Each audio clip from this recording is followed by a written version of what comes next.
Bueno, muy buenas noches para todos y todas. Los veo y los siento muy animaditos, gracias al Espíritu Santo, a este Espíritu que nos manda Dios nuestro Señor, para que comencemos hoy esta clase tan maravillosa como es estos relatos de infancia. Nuestro compañero Manuel David que nos está deleitando con su presencia y su enseñanza. Muy contenta porque ya hemos ingresado a la sala ya 26 integrantes y a darle gracias a Dios nuestro Señor, pues porque estamos llegando a la recta final de nuestro encuentro del semestralizado. Aquí queda grabado esta invitación que estoy haciendo para todos, 3 y 4 de diciembre. El enlace se los enviaré en la semana para que continuemos ya con el padre Agustín, que nos está deleitando con una clase, el 3 y el 4, Por con favor. que nos está deleitando el Padre con las clases sobre también relatos de Adviento. No lo vamos a perder, por favor. Así terminemos hoy. Nuestro semestralizado era el otro, el 4 terminaríamos, pero lo vamos a terminar con dos clases. La vamos a terminar doblemente 3 y 4 de diciembre a las 7 de la noche. Yo les estaré enviando el enlace el mismo 3 o el 2 de diciembre para que estemos ahí pendientes, aunque ya se les envió el enlace para que se inscriban. Si ustedes se inscriben, les va a llegar el enlace directo, ¿vale? Entonces vamos a darle la bienvenida al Espíritu Santo, a ese gran Espíritu de Dios que nos va a guiar y nos va a terminar de iluminar en este proceso bíblico. Nuestro compañero Abraham Alarcón nos va hoy a compartir la oración. Bienvenido, Abraham. Muchas gracias, Adriana. Bueno, empezamos en el nombre del Padre, del Hijo, del Espíritu Santo. Amén. Padre Celestial, Dios de la sabiduría y la verdad, al comenzar este encuentro, que es casi la culminación de nuestro camino juntos en esta experiencia bíblica, te damos gracias infinitas por el don de tu palabra. Gracias por las enseñanzas que hemos recibido, por la luz que ha iluminado nuestra mente y por el amor que ha encendido nuestro corazón. Te pedimos en esta sesión nos concedas la gracia de la comprensión para que podamos asimilar y grabar profundamente en el alma todo lo aprendido. Ayúdanos, Señor, a no ser solo oyentes de tu palabra, sino hacedores fieles de ella.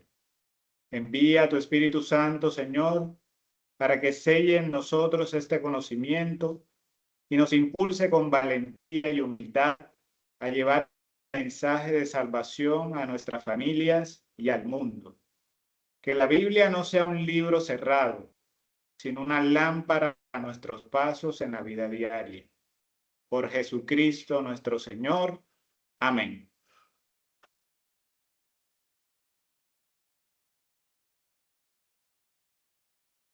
Gracias a Abraham, al Espíritu de Dios que nos va a guiar, nos va a dar esa fortaleza para continuar. Y miremos si nuestro profe Manuel David Gómez Erazo está por acá para darle ya cámara y micrófono. Nos hace una ceñita, profe. Aquí estoy. Muchas gracias. No te veo, pero yo te agradezco desde Sí, acá. aquí estoy. Yo sí te veo. Pero yo no te veo. ¿Eh? Pero bienvenido, pues, mi Manuel David. Pero sí me ven los demás. Voy a mirar entonces si es que está en la Y otra. Abraham me dice que sí. Bueno, es que voy a mirar si es que estás en la otra pantalla. Voy a mirar, no te veo igual. Ah, ya te vi, ya, ahora sí. Manuel David, Aquí estamos. exactamente, aquí estamos. Entonces, por ahí nuestro compañero Albeiro Arroyave te manda a saludar, Manuel David, está acá con nosotros también en la sala. Albeiro ¿Dónde Arroyave de está? Cali, por acá está, te manda a saludar también. Entonces, todo tu micrófono y cámara está en tus manos, mi Manuel David. Muchas gracias por tu presencia y esa manifestación tan amorosa que tienes con los claretianos. Bueno, un Ya saludito. puse la cámara de la primer plano para todos. Listo, Listo. gracias. Gracias, Rodri. Bueno, un saludito. ¿Dónde está el Beiro que no lo veo? Por ahí veo a Pedro. Yo, Pedrito.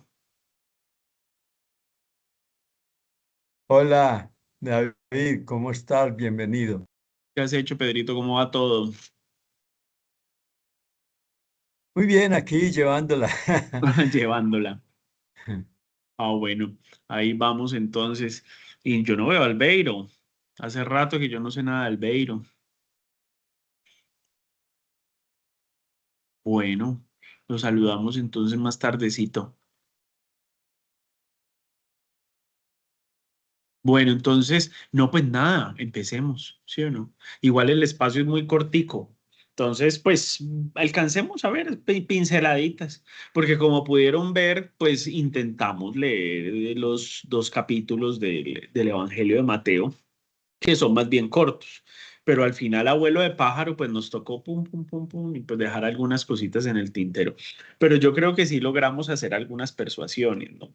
Y la verdad, pues más que saber qué dicen los textos y toda una cantidad de intencionalidades exegéticas que pueda lanzarnos la investigación actual, pues más que eso, yo pienso que sería interesante es leer los textos. O sea, yo no sé por qué yo cada vez me convenzo más de eso. O sea, yo he estado en espacios de trabajo con grupos de base, en las parroquias, con personas de círculos de la Biblia, con gente de otras iglesias, y también he estado, digamos, en espacios universitarios. Compartiendo alta exégesis, pero no de parte mía, porque pues de parte, no, pues yo la alta exégesis, de mi boca no sale alta exégesis, porque yo no estoy tan estudiado, pero sí de parte de otros que se dedican a hacer sus doctorados en exégesis, y entonces uno dice, caramba, de verdad, pues detrás de los textos hay una cantidad de magia, hay una cantidad de tradiciones, hay una cantidad de información que es interesante, digamos, rescatar. Pero a mí siempre me queda el sinsabor, y yo lo he comprobado, de no tener acceso directo al texto. Ese es el sinsabor, le cuento, es una cosa muy rara. Yo acabo de dar en la universidad un semestre, pero de un curso formal con evaluación dentro del pregrado en teología. Acabo de dar un curso sobre profetas de manera presencial a 15 personas del pregrado en teología en la Universidad Católica Luis Amigó. Y me llamó la atención que de los 15 estudiantes había 5 con Biblia, o sea, 5 estudiantes con la Biblia, digamos ahí, y los otros era con la Biblia en el celular. Bueno, algunos, digamos, pues son recursivos y dicen, bueno, las nuevas tecnologías, eso está bien. Pero la verdad es que la clave y lo que me deja a mí pensando no es el acceso, digamos, a través de estas tecnologías al texto bíblico, sino que lo que me deja pensando es, llegaste a la clase sin la Biblia. Eso es lo que me deja a mí pensando, o sea, como que no nos dispusimos a ella. Entonces yo me he dado cuenta de eso. En los grupos donde uno hace un trabajo más pastoral y más de compartir con la gente, yo veo a veces que el mediador del texto bíblico, o sea, la persona que genera los procesos de lectura, llega con, digamos, con un discurso preparado. ¿Sí? Un discurso preparado y les dicen, en la Biblia encuentran esto, ¿sí? Y por otro lado, cuando yo veo las clases de exégesis ya más científicas, yo veo que los profesores llegan con sus exégesis científicas, pero llegan también con un discurso preparado.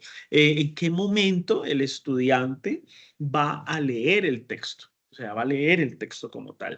Y créame que cuando uno lee el texto de manera directa, se encuentra con unos tesoros impresionantes, pero resulta que nos encontramos con dos exageraciones en el proceso, dos tensiones amplias, ¿no? La primera tensión con la que nos encontramos es que nos dicen a veces la lectura, digamos, nos cuentan el texto bíblico y nos perdemos de la magia de las mismas palabras, de las mismas letras, y uno, como dice la canción, tantas cosas que en la Biblia no sabía, ¿no? O sea, que uno va leyendo y va encontrando palabras, va encontrando expresiones, y por mucho que sepamos, por mucho que tengamos formación, siempre nos va a sorprender, ¿no?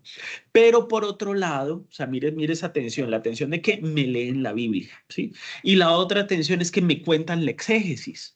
Sí, miren las dos tensiones, me leen la Biblia y la otra es que me leen la exégesis. Entonces me dicen, este pasaje significa esto, este pasaje significa esto y esta expresión significa esto, pero espérate, abrimos la Biblia, leímos el texto, comparamos traducciones y obviamente siempre existirá la tentación de generar procesos de interpretación previos a la comprensión del texto o incluso procesos de reflexión en la fe incluso antes de entender bien el texto.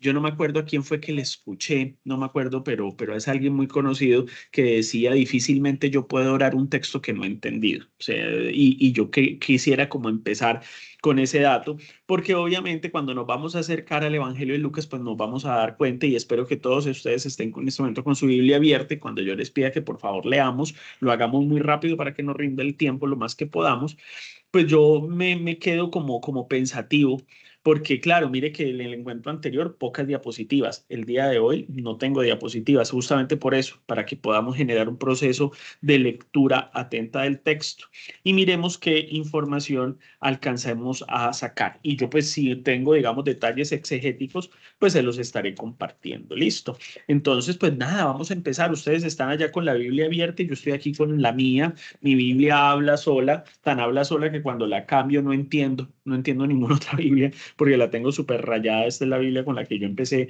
a estudiar hace muchos años y aquí la sigo trabajando. Entonces, empecemos a aproximarnos. Listo, vamos a aproximarnos, estamos en el Evangelio de Lucas.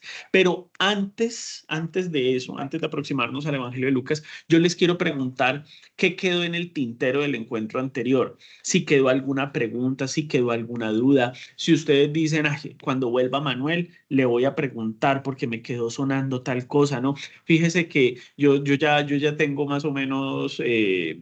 como, pues uno dice preparado, pero no es preparado. Yo ya digamos que yo ya estoy más bien acostumbrado, ¿no? Porque cuando uno toca este tipo de temas, automáticamente salen, digamos, el tema de la virginidad de María, o temas como, por ejemplo, si tienen que ver con la historicidad de los textos, ¿no? Esas cosas que uno a veces cree que están superadas, pero resulta que no, todavía están en nuestros imaginarios y todavía pesan y parece que hoy pesan más que nunca, ¿no? Y esas cosas lo único que generan es preocupación académica, porque recuerden que la iglesia también es docente, es maestra, ¿no? Entonces, ahí uno tiene que hacerse varias preguntitas sobre la capacidad que tenemos de comunicar el saber y de comunicarlo adecuadamente. Entonces, yo le pregunto si hay preguntas, si hay inquietudes, si quedó algo pendiente. Manuel, a mí me pareció que dijiste una cosa, me gustaría que volvieras y la profundizaras antes de que empezáramos o que discutieras aquí unos punticos que me dejaron a mí preocupado, preocupada.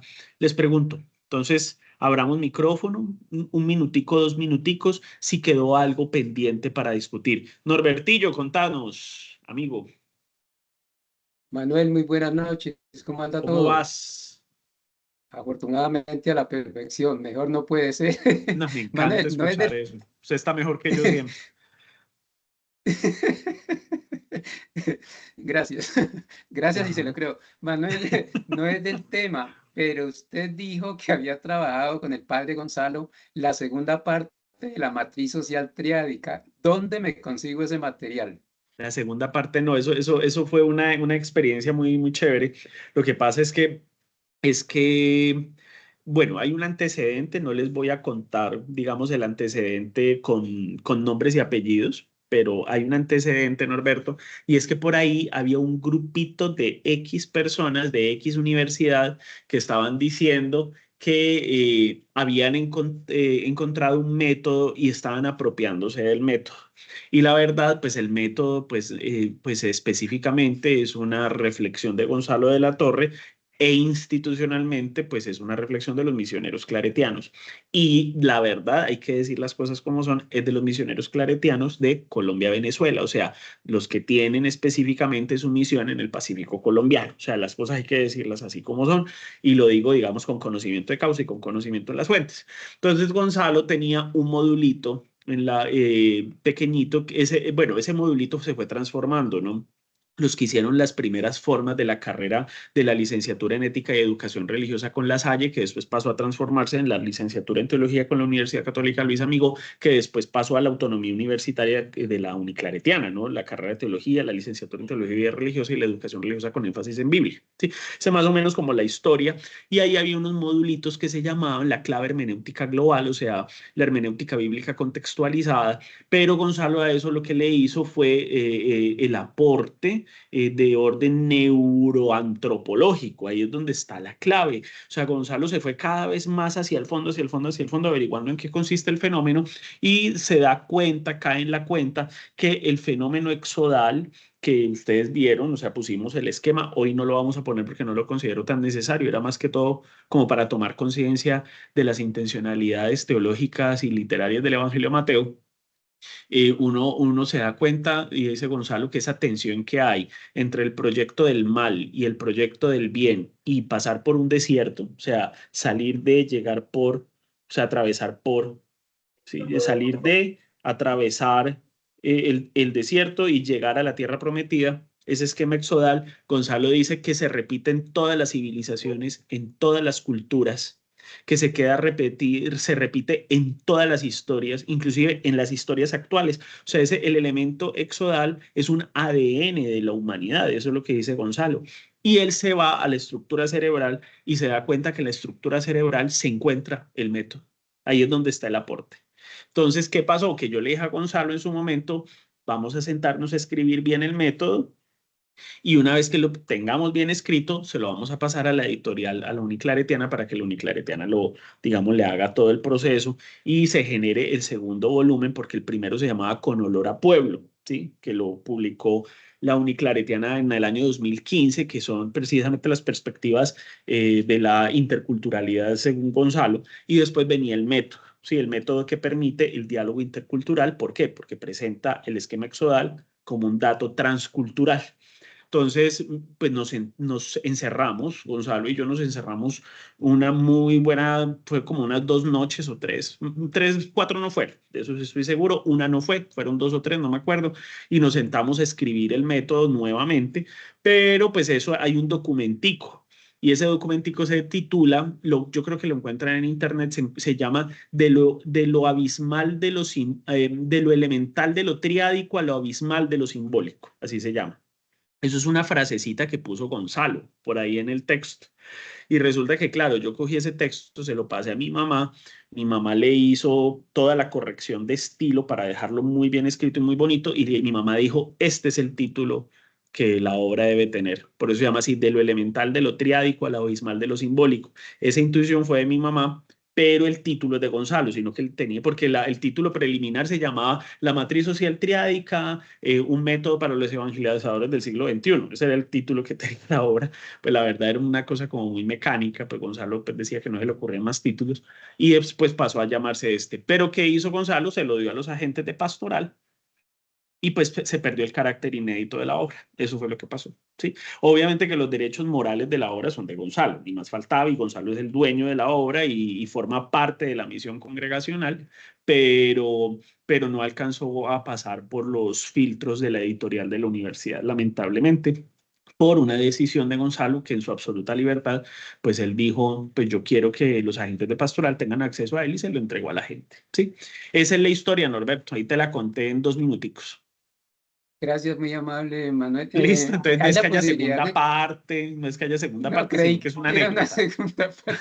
¿Hay la posibilidad entonces de comunicarme con su mamá Rocío para obtenerlo? ¿Le No, parece? eso yo creo que se consigue en internet. Mete así, de lo abismal de lo triádico, perdón, de lo elemental de lo triádico a lo abismal de lo simbólico, el método de la matriz social triádica, así se llama. Y dice por Gonzalo de la Torre con la colaboración de Manuel de Gómez. Dice así. Yo estoy segurísimo que se consigue en internet. Si no, yo lo busco, yo lo debo tener por ahí. Pero eso se consigue. O yo no sé si estará en la página de Mubic. No sé, Pedrito, Adri, no sé si, o de pronto por ahí, Rodri, si tienen cómo meterse a la página de Mubic, yo no sé si ahí estará. Sí, yo no sé por qué. Porque eso sí, Gonzalo ha reescrito el método 1.000.000 de veces y está en cuanto documento por ahí hay, de los acuarios del Uniclaretiana, hay varias percepciones. ¿Me lo repite, por favor? De lo elemental de lo triádico a lo abismal de lo simbólico. ¿Sí? De lo mental de lo trágico. Bueno, a ver, dice por acá Abraham. Ese Abraham, como nos está corchando, ¿qué le vamos a responder en esta pregunta tan tenaz de responder? Abraham dice, la tradición de la iglesia no toma en la cuenta esa parte del evangelio porque se quedó pensativo con la anunciación de José. Pregunto por el tema, que siempre se habla de la anunciación de la Virgen. Pues yo no sé, Abraham, ¿usted qué opina? Pues yo no, la verdad, yo siento que es más folclore y obviamente que pues la iglesia termina pues adoptando las formas, ¿no? Las formas con las que la gente celebra. Y usted sabe que nosotros somos más maternales y paternales que paternales, especialmente en la América Latina. En la América Latina tenemos un pequeño conflicto gravísimo con las mujeres, ¿no? Porque amamos a la madre, pero al mismo tiempo matamos a las mujeres, ¿no? América Latina tiene unos índices de feminicidios demasiado altos y uno dice, bueno, pues esto es una esquizofrenia lo que vivimos y la verdad es, pues uno dice, bueno, pues nuestra mariología debería ayudarnos a pensar un poquito qué es lo que ocurre con las mujeres, ¿no?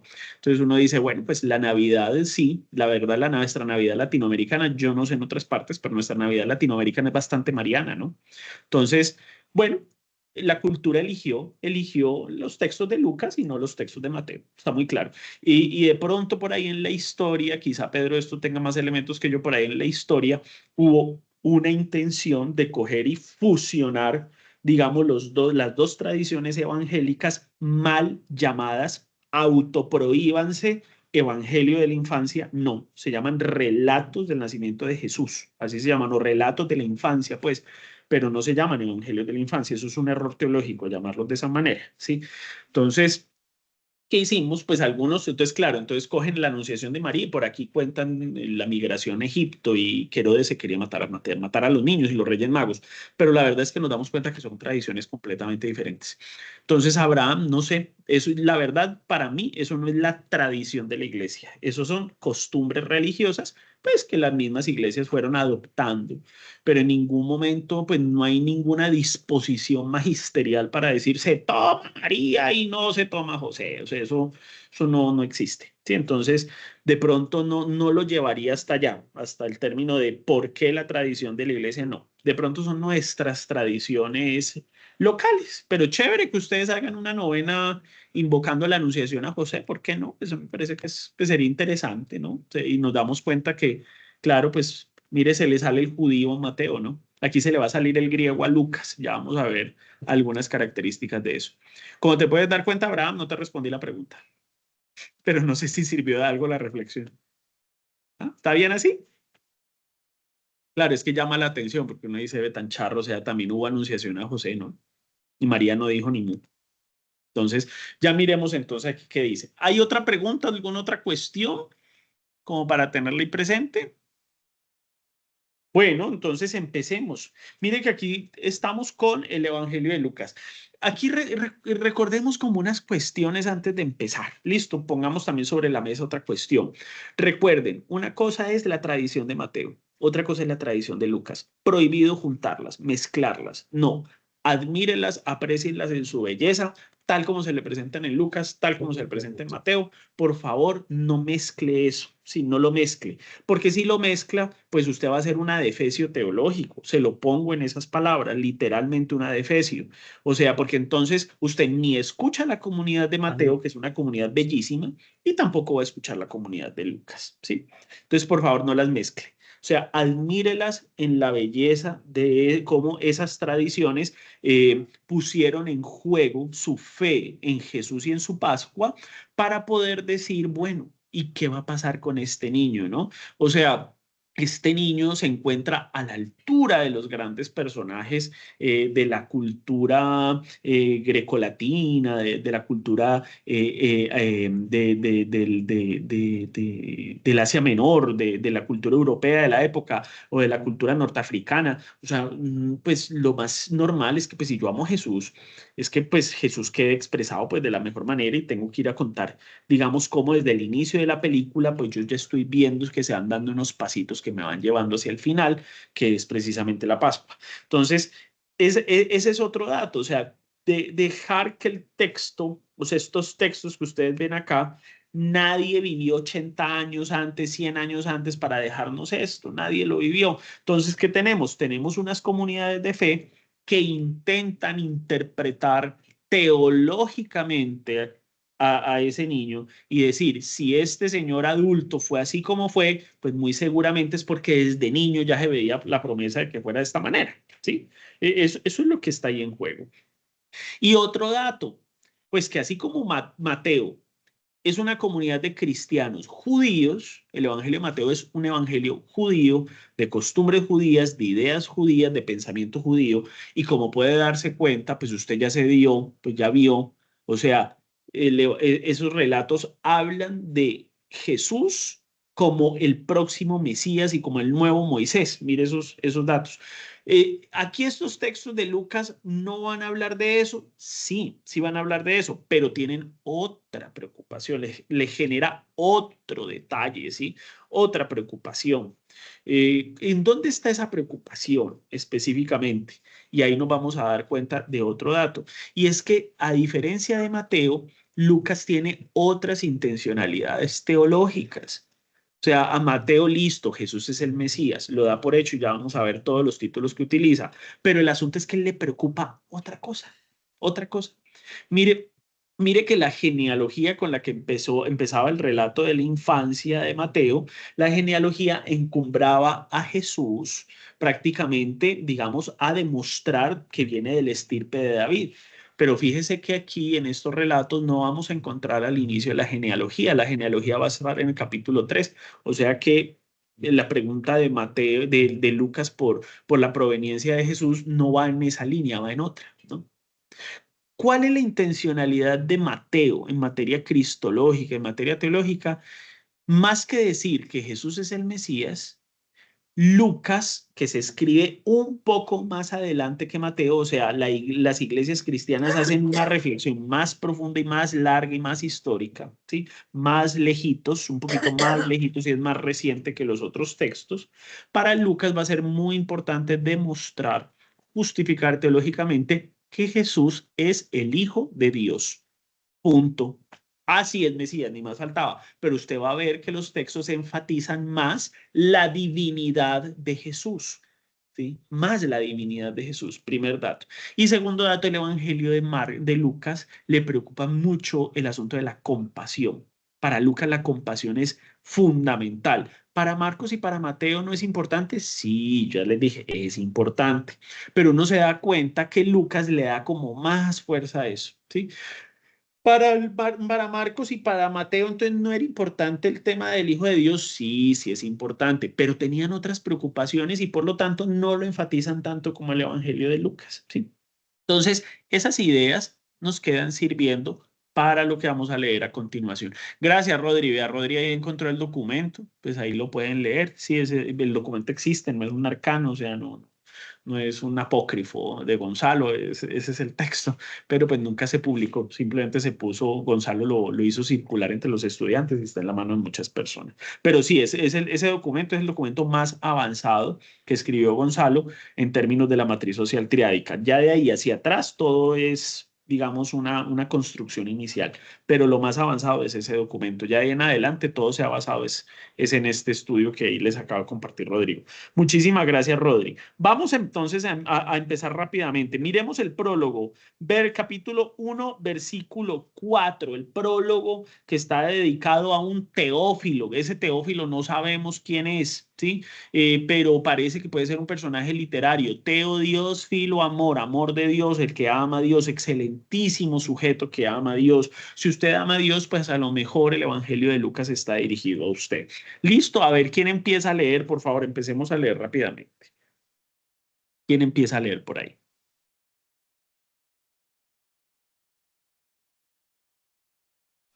Aló, ayúdenme por favor para que nos rinda el tiempo. Dale, Voy Magdalena. yo, Manuel David, voy. Perfecto, amiga, hágale. Magdalena. Ajá, Ya que muchos se han propuesto componer un relato de los acontecimientos que se han cumplido entre nosotros, según nos lo transfirieron quienes desde el principio fueron testigos oculares y ministros de la palabra, también yo he creído oportuno, después de haber investigado cuidadosamente todo lo sucedido desde el principio, escribirte una exposición ordenada, ilustre Teófilo, para que llegues a comprender la autenticidad de las enseñanzas que has recibido. Fíjese que ya con este prólogo que nos acaba de leer Magdalena, nos damos cuenta que el Evangelio de Lucas se escribió posteriormente. Que el Evangelio de Lucas no, digamos, se valen de lo que otros han dicho. Mire el verso 2, por favor, hagamos comprensión de lectura y miremos bien el texto. Miren lo que dice. Dice, siguiendo lo que nos han transmitido los que fueron testigos oculares. O sea que este Evangelio no está escrito por testigos oculares. Ellos mismos están diciendo, estos son testigos oculares que luego se hicieron predicadores del mensaje. O sea que lo que hace esta comunidad, ¿qué es tomar esos datos, tomar esa información y dice, por eso yo también, después de investigarlo todo, mire tan interesante, o sea, nos están hablando desde un estadio posterior. Están los que miraron, luego los que predicaron, y están estos que son los que investigaron. O sea que están hablando de la primera generación cristiana, los que miraron, los que estuvieron con Jesucito compartiendo en vivo y en directo, ¿sí? Están los que predicaron, o sea, los que siguieron después, una vez se da la muerte y la resurrección del Señor, entonces ahí vienen los que empiezan a predicar el mensaje en las primeras formas del movimiento de Jesús, de estos remanentes que van a dar inicio a la iglesia, y después vienen los que investigaron todo y empieza, y miren lo que dice, desde los orígenes, y dice, versículo 4, mire, he resuelto escribírtelo todo en orden, o sea, coger todo y empezar a darle forma, y sale el evangelio. O sea, estamos hablando de una tercera etapa. Entonces, fíjese, primera etapa, los que estuvieron con Jesús. Segunda etapa, los que predicaron el mensaje de Jesús. O sea, la primera generación cristiana, la segunda generación cristiana, estamos ya en la tercera, ¿sí?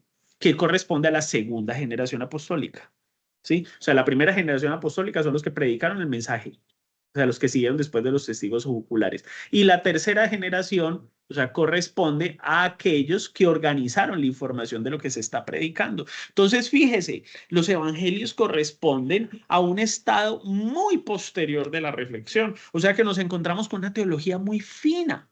Muy fina, estamos hablando, nos dicen que el Evangelio de Lucas puede ser por allá del año 80, algunos dicen que pudo haber sido un poquito después, ¿no? Sino que no les gusta decir mucho que el Evangelio de Lucas es del año 90, porque normalmente en el año 90, 120 se pone el Evangelio de Juan y se yuxtapone un poquito el contexto histórico. Pero la verdad es que el Evangelio de Lucas pudo haber sido un poquito antes, o sea, entre la escritura del Evangelio de Mateo y la escritura del Evangelio de Lucas, ¿sí? Entonces, ahí lo tienen. Mire, el mismo texto, el del prólogo, le está contando a usted todo el proceso de lo que implica heredar la tradición, comunicar la tradición, elaborar la tradición, pensar la tradición, escribir la tradición, ¿no? O sea, es todo un proceso de cocción que hay entre toda esta información. Bueno, muy bien. Luego vamos a tener, entonces empieza lo que conocemos como los relatos de la infancia, o como le llaman algunos, el prólogo cristológico del Evangelio de Lucas. Así también le llaman el prólogo cristológico. Curiosamente, no es un prólogo cristológico para referirse a Jesús como un hombre adulto, sino que es un prólogo cristológico para elaborar las primeras formas que vienen desde su niñez, desde su infancia. Entonces, miremos acá, versos 5 al 25.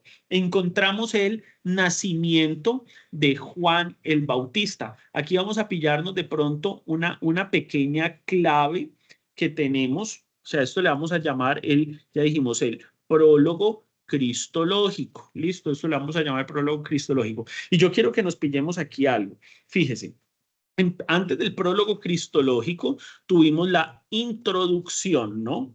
Que corresponde a la transformación de la tradición. La transformación de la tradición primitiva. Esta transformación de la tradición primitiva la encontramos en 1:4. Lo acabamos de leer hace un ratito. A esto le vamos a llamar el prólogo cristológico. Fíjese en la intencionalidad literaria del escritor sagrado. Tenemos acá el verso, estamos en el capítulo 1, verso 5 al 25. Listo. Versos 5 al 25. Ahí encontramos un relato que nos da el primer contexto. ¿Quién lo empieza a leer, por favor? Alguien que lo empiece a leer, de corrido. Que nos ayude para que nos rinda el tiempito, por favor. ¿Quién empieza?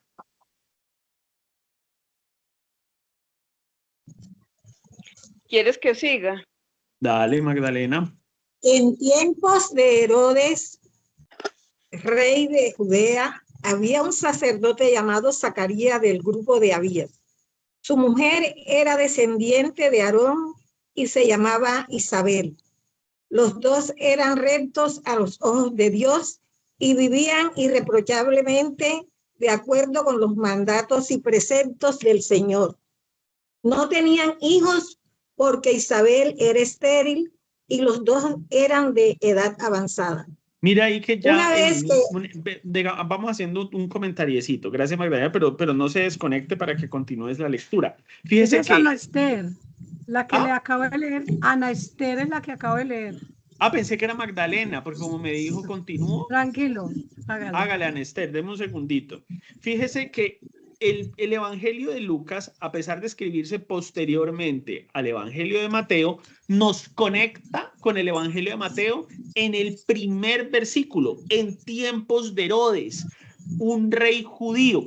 Fíjese que Herodes, pues ya lo dijimos, cada vez que muevo la palabra Herodes, ¿qué tenemos que pensar? Tenemos que pensar en convulsión política, tenemos que pensar en muerte, tenemos que pensar en apoderamiento de la tierra, tenemos que pensar en un régimen vertical. O sea, no en vano Mateo lo recuerda como un asesino de niños. O sea, si lo recuerda como un asesino de niños, pues qué pena con ustedes, pero pues Herodes era un cromo de hombre, o sea, tremenda estampa de matón era Herodes. Entonces, el solo hecho de haberlo puesto al inicio ya nos pone en un contexto político convulsionado y difícil.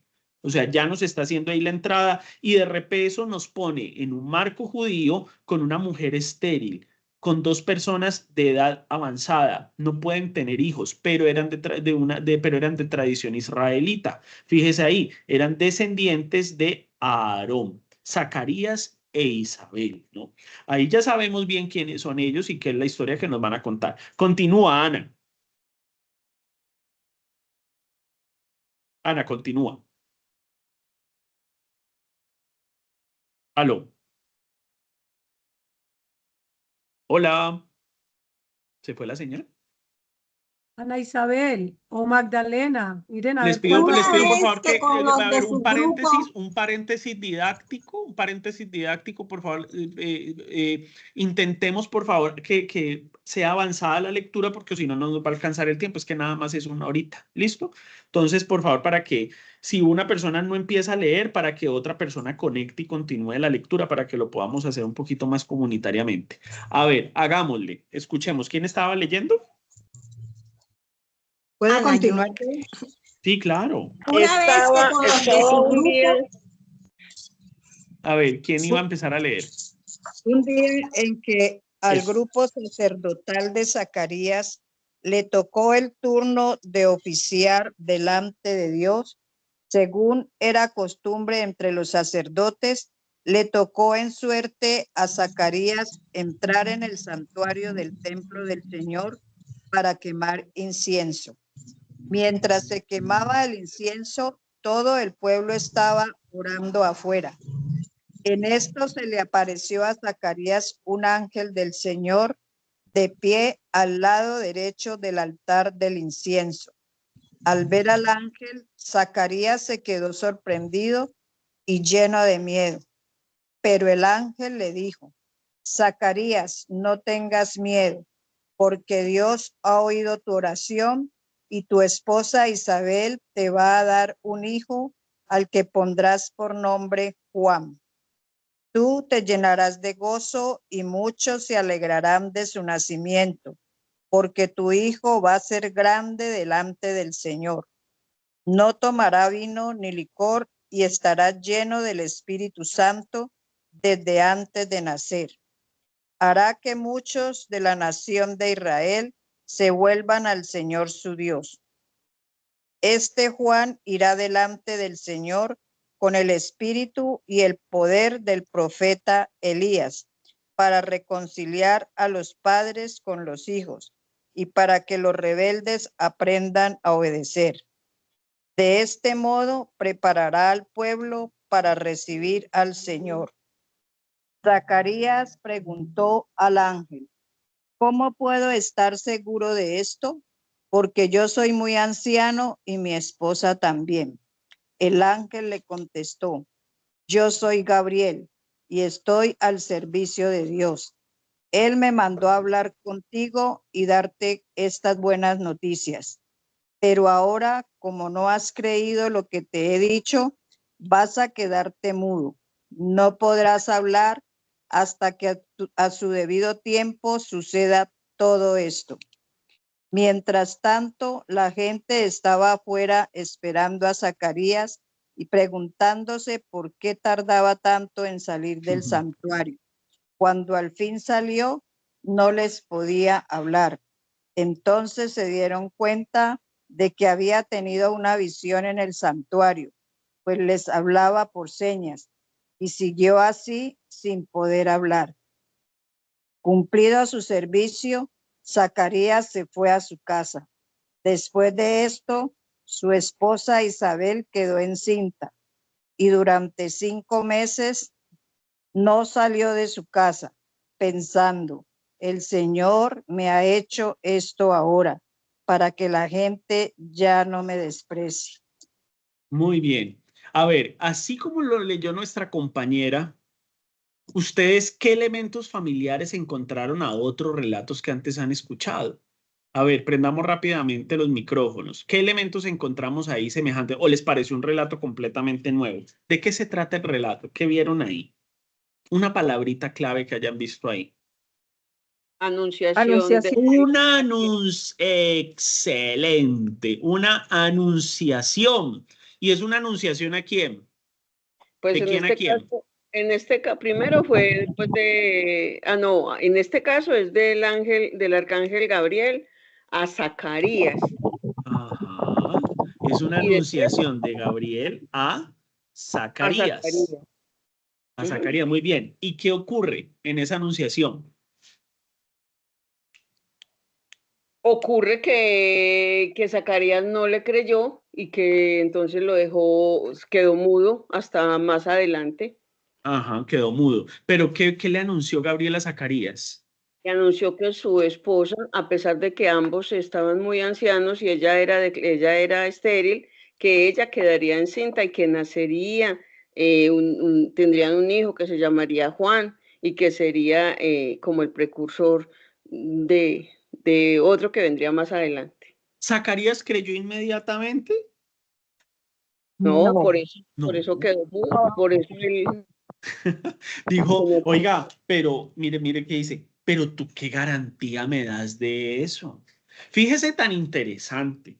O sea, y mire que ustedes de una dijeron una anunciación. O sea, lo que significa que ya tenemos en nuestro esquema mental una forma de expresión literaria de la época. Se hace un contexto, se presentan unos personajes, aparece una imagen teológica, un ángel, una imagen sagrada, hace una noticia. Por lo general estas noticias tienen que ver con niños que vienen, hay una respuesta o una objeción. En este caso Zacarías dice: pero ¿cómo si nosotros somos un par de viejitos? Hay una explicación de parte del ángel y dicen el plan de ese niño. El plan de Juan es un plan muy lindo. No beberá licor, no beberá vino. Bueno, eso no es tan lindo, porque tomarse una copita de vino es muy rico. Pero me refiero a esa que cómo se anuncia desde este momento las características que ese niño va a tener. Va a ser grande a los ojos del Señor, va a convertir muchos israelitas. Su misma presencia es la presencia del Espíritu Santo en el vientre de su mamá Isabel, ¿no? Entonces, mire todos esos elementos. ¿A qué vendrá? Vendrá, al igual que Elías, a reconciliar a los padres con los hijos. Eso muy seguramente es alguna reminiscencia de la profecía de Malaquías, ¿no? Acuérdense que Malaquías, la profecía de Malaquías se escribió prácticamente en los tiempos de la restauración de Israel, o sea, recoger a Israel. Parece que hay unas reminiscencias o unas tradiciones de la profecía de Zacarías que entran acá. Miren, tan interesante, hay una anunciación, pero así como ustedes leyeron con Mateo, que fue al papá de Jesús, en este caso del Evangelio de Lucas, es al papá de Juan, primera anunciación, a Zacarías. Zacarías como que no creyó y se quedó mudito. Ahora miremos otro relato. Capítulo 1, versículos 26 al 38. Este sí que es conocido. Vamos a ponerlo por acá. Capítulo 1, versículo 26 al 38. A ver, ¿quién lo empieza a leer? Vamos a leerlo, por favor. Anuncio del nacimiento de Jesús. Al sexto mes envió Dios al ángel Gabriel a una ciudad de Galilea llamada Nazaret, a una joven desposada con un hombre llamado José, de la descendencia de David. El nombre de la joven era María. El ángel entró donde estaba María y le dijo: Un paréntesis acá. Mientras Magdalena nos está ayudando a leer, es Magdalena la que nos está ayudando a leer, yo le pido por favor a los demás que están siguiendo la lectura que miren de pronto qué elementos de contraste encuentran entre estos relatos que estamos leyendo. ¿Listo? Este tipo o sea, si encuentran alguna relación, alguna semejanza. Continúa ahí, Magdalena. Bueno, el ángel entró donde estaba María y le dijo: Dios te salve, llena de gracia, el Señor está contigo. Al oír estas palabras, ella quedó desconcertada y se preguntaba qué significaba tal saludo. El ángel le dijo: No temas, María, pues Dios te ha concedido su favor. Concebirás y darás a luz un hijo, al que pondrás por nombre Jesús. Él será grande, será llamado Hijo del Altísimo. El Señor Dios le dará el trono de David, su padre. Reinará sobre la descendencia de Jacob por siempre y su reino no tendrá fin. María dijo al ángel: ¿Cómo será esto? Pues no tengo relaciones con ningún hombre. El ángel le contestó: El Espíritu Santo vendrá sobre ti y el poder del Altísimo te cubrirá con su sombra. Por eso, el que va a nacer será santo y se llamará Hijo de Dios. Mira, tu pariente Isabel también ha concebido un hijo en su seno, en su vejez, y ya está de 6 meses, la que todos tenían por estéril, porque para Dios nada es imposible. Génesis 18. María dijo: Aquí está la esclava del Señor, que me suceda como tú dices. Y el ángel la dejó. Muy bien. ¿Qué elementos encuentran ahí ustedes? Ese relato es un relato de ¿qué? Al igual que el anterior. El nacimiento de Jesús, que tiene también relación con el Evangelio de San Mateo. No, pero no hagamos el paralelo con Mateo. Miremos el texto así tal cual como está. O sea, nos están hablando de ¿qué? La anunciación. De la anunciación. ¡Qué lindo! Otra anunciación. Entonces, fíjese que vamos de anunciación en anunciación, ¿sí?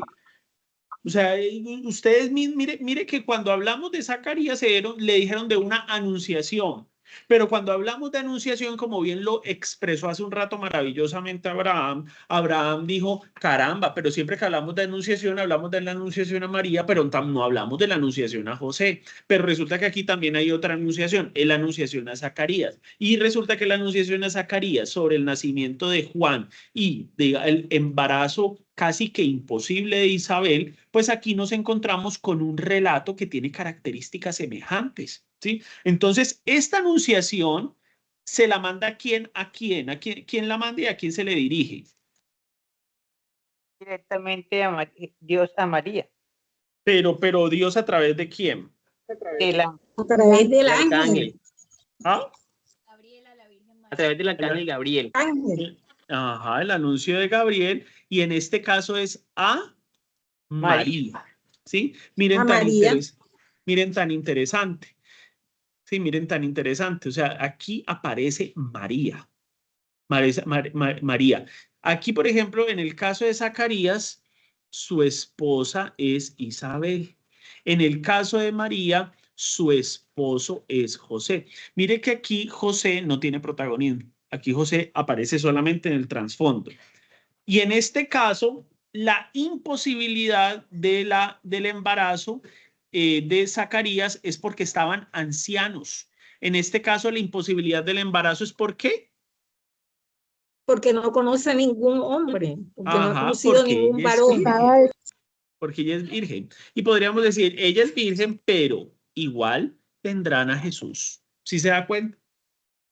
Y mire que los elementos son muy semejantes. Un gran contexto, una visita de un personaje teológico, sagrado, el intercambio. Y mire que así como Zacarías dijo, ¿y qué garantía tú me das de esto? Aquí María dice, ¿y cómo puede ser eso si yo no vivo con ningún hombre? Fíjese, o sea, no tragan entero. Vea, esto es un dato interesantísimo. Por mucho Dios que aparezca acá, la palabra humana no se pierde. La palabra humana sigue siendo fundamental. O sea, la libertad de la expresión de la palabra humana jamás se pierde. Y no por eso van a ser ni menos creyentes, ni menos valiosos, ni menos importantes. Antes todo lo contrario. Qué belleza saber que Dios habla y por mucho que hable, nosotros tenemos derecho a consentir, tenemos derecho a preguntar. Si eso lo hacemos con Dios, con mayor razón podemos hacerlo con muchos otros, ¿sí? Y fíjese que también se le da un mensaje, le dice, así como le dice, ese niño Juan va a recoger la gente de las naciones y ser un ejemplo de moralidad. Pues aquí aparece un personaje llamado Jesús. Y fíjese, mire todos los detalles que le dicen. Dice, se llamará Hijo del Altísimo.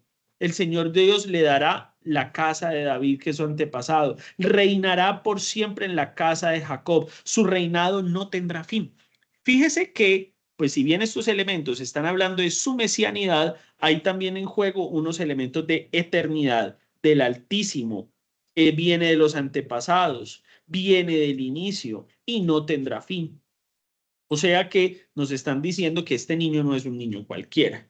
Este niño es nada más y nada menos que el mismísimo Dios aquí presente entre todo su pueblo, ¿sí?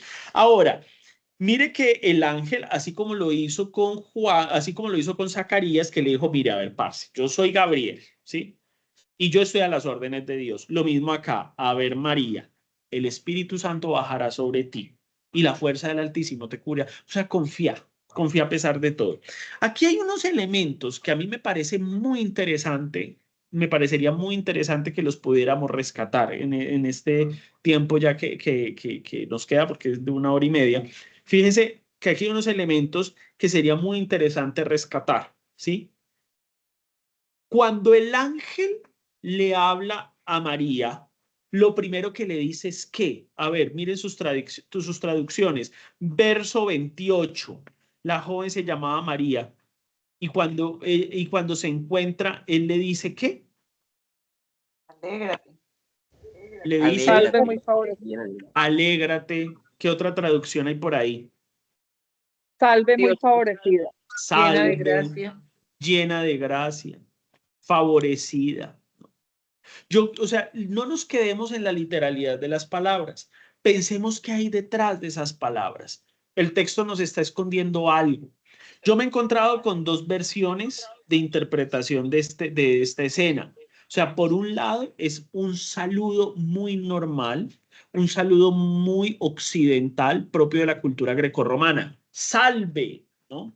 Como decir, hola, saludar a alguien, ¿sí? Pero es que este saludo no es cualquier saludo, ¿sí? No es cualquier saludo. Es un saludo que Dios le da a María, ¿sí?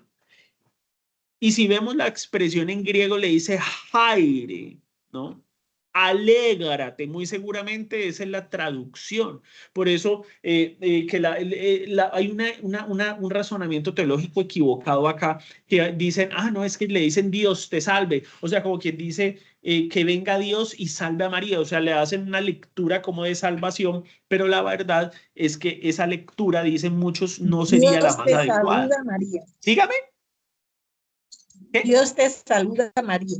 Dios te saluda, María. O sea, deberíamos cambiar inclusive hasta el Ave María, ¿no? En vez de decir Dios te salve, María, llena eres de gracia, sería hola, María, llena eres de gracia. Saludo a ti, María, que estás llena de gracia, sí, etcétera.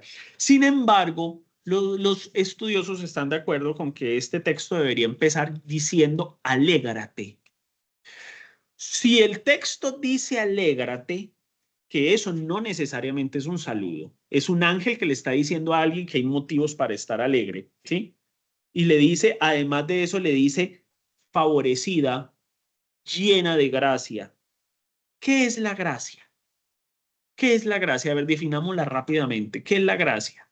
La gracia es la acción de Dios en la historia. Es el mismísimo Dios dándose en la historia.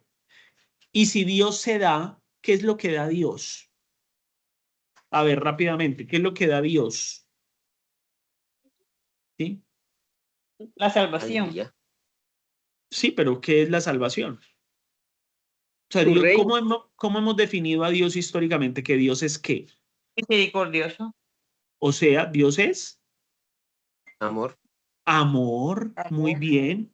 Entonces, si Dios es el amor total, si Dios lo único que sabe es amar, si Dios lo único que entrega es amor, y yo le digo a esta mujer, alégrese, llena de gracia, yo le estoy diciendo que está llena de ¿qué?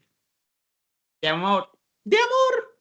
Así de sencillo, de amor. Entonces, algunos traductores dicen que si esta mujer está llena de amor, es porque está hinchada de amor, pletórica de amor, llenísima de amor, extravagancia de amor, ¿sí? O sea, que está más amada que ningún otro personaje en este mundo. Y fíjese la tercera frase, esto es muy interesante estudiarlo. Alégrate más inmensamente amada. Inmensamente amada, eso es lo que se favorecida, llena de gracia, ¿sí? O sea, inmensamente amada. Y después, ¿cuál es la siguiente frase que aparece ahí? El Señor El está Señor contigo. está ¿El qué? contigo. El Señor El está Señor está contigo. Si a una persona le dicen el Señor está contigo, ¿es por qué?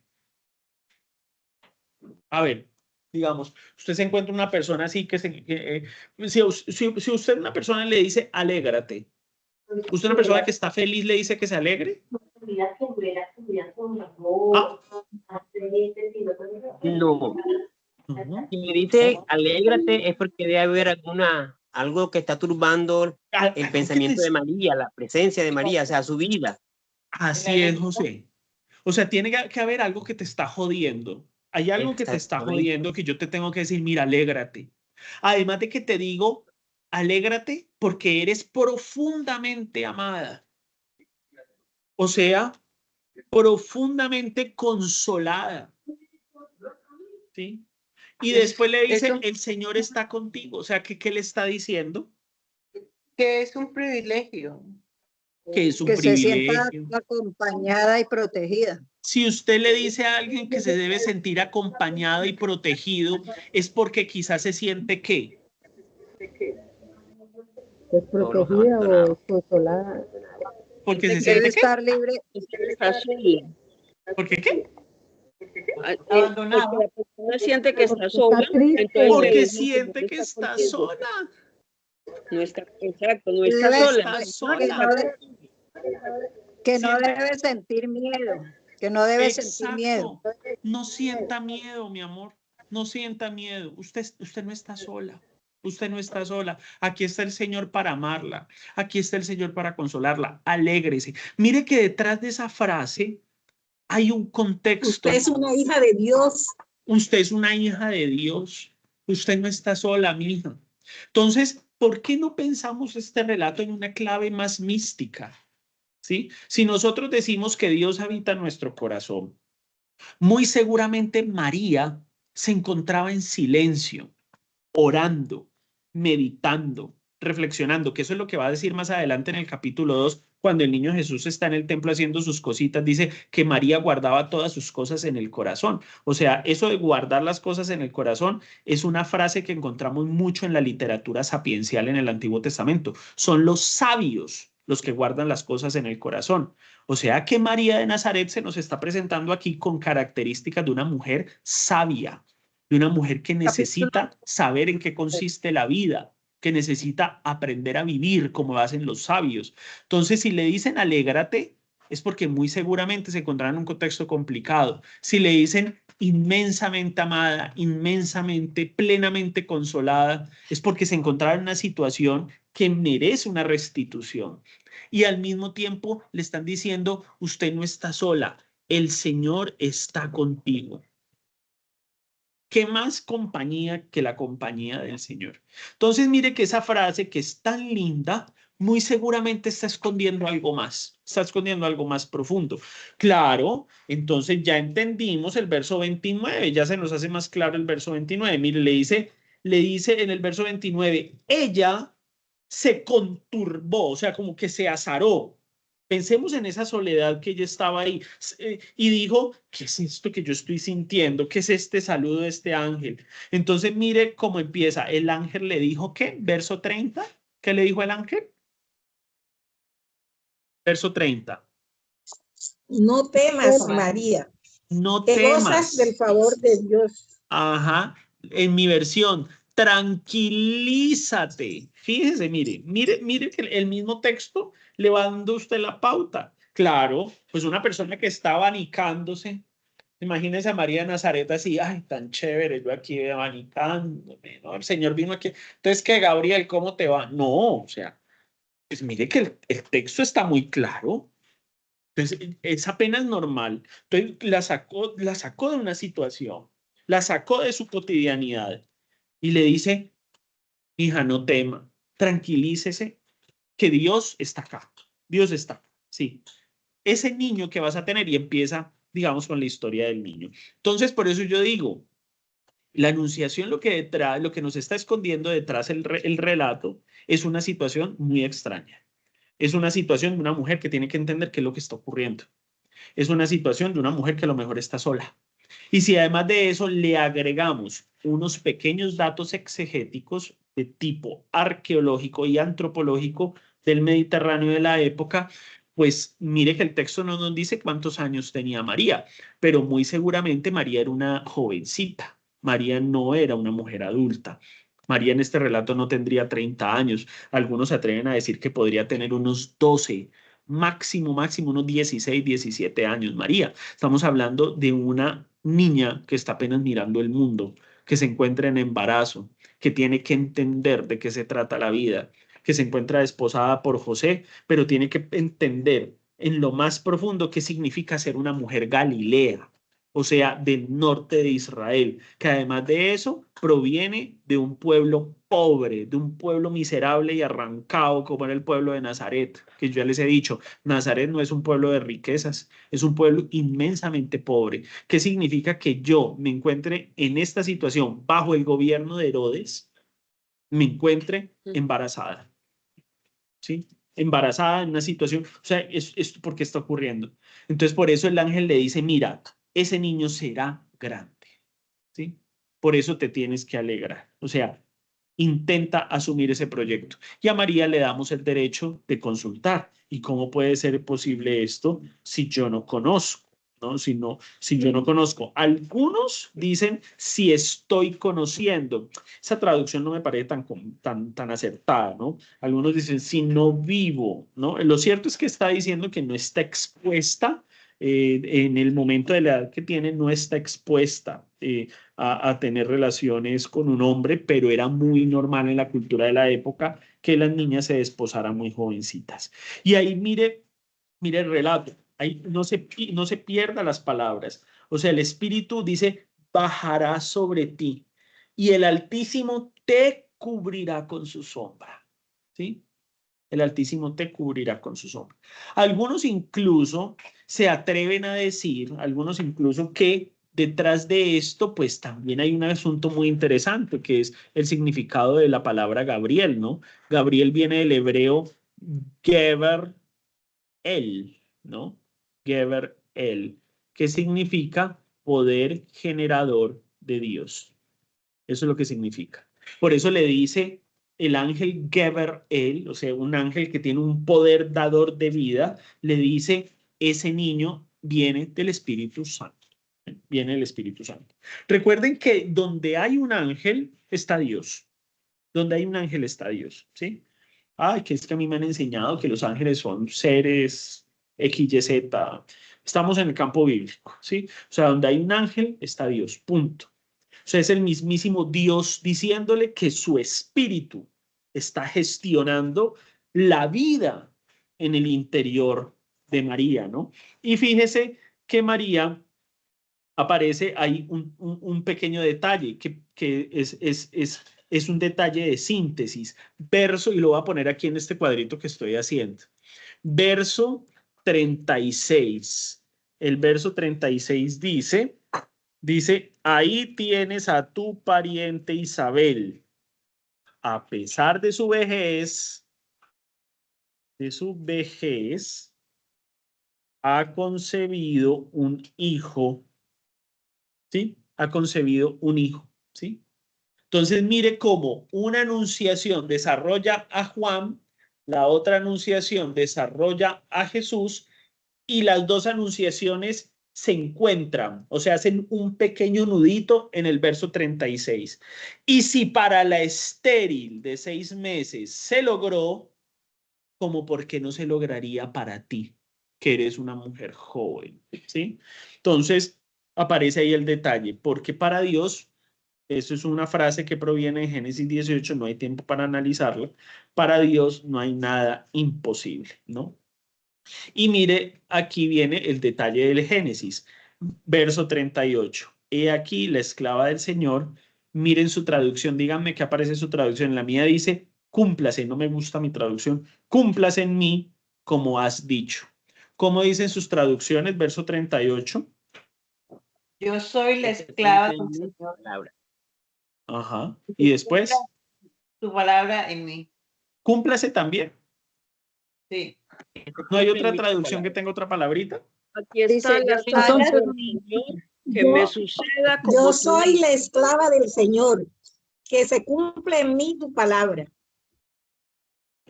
Que Dios haga conmigo como me has dicho. Cúmplase en mí como se ha dicho. Que Dios Hágase mil. haga conmigo como me has dicho. Aquí dice En la que me mitad. suceda como tú dices. Que me suceda como tú dices. Parece que hay una palabra que es mucho más acertada, ¿no? Que sería hágase. Hágase.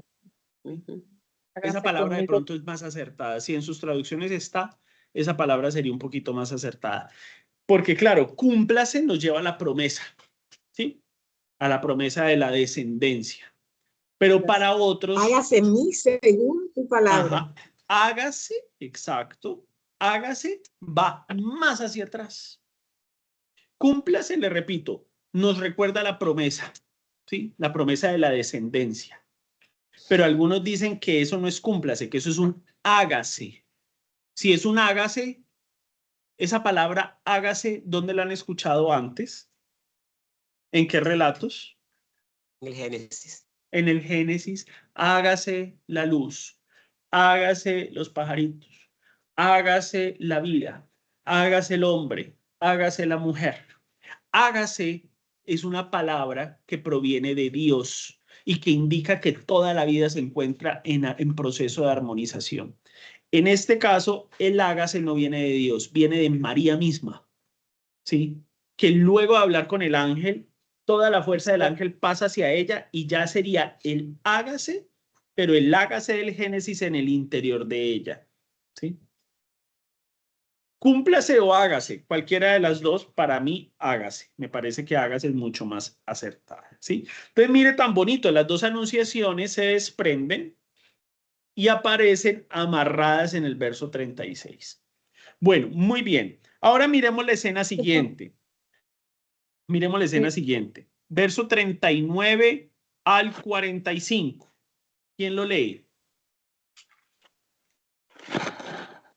Antes de la duda, hágase María se levantó. Una persona, por favor. Una persona que lea. ¿Quién lo lee?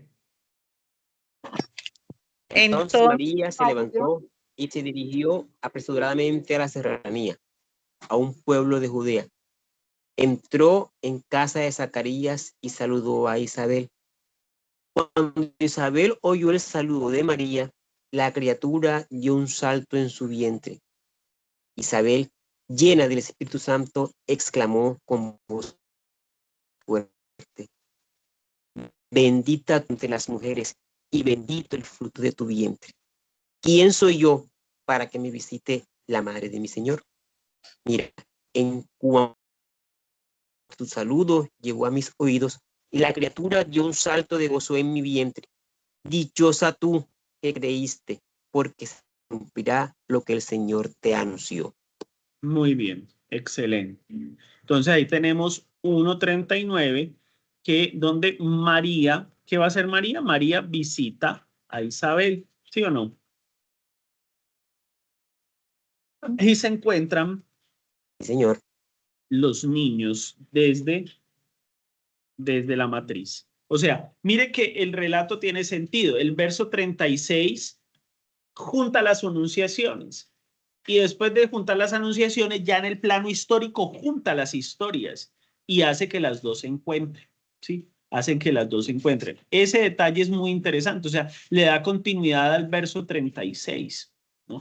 Ahora, como ahorita leyó nuestro compañero, dijo que se fue a toda prisa, ¿a dónde?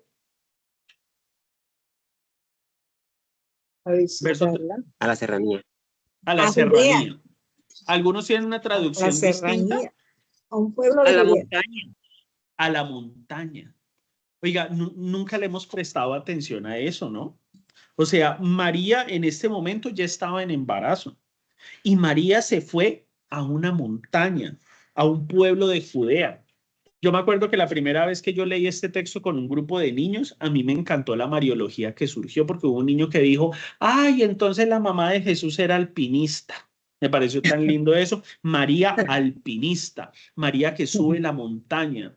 O sea, y fíjese que ahí hay unos elementos que hay que leer también en clave de lo sagrado, ya no en clave cristiana, sino en clave de lo sagrado. ¿Quién habita la montaña?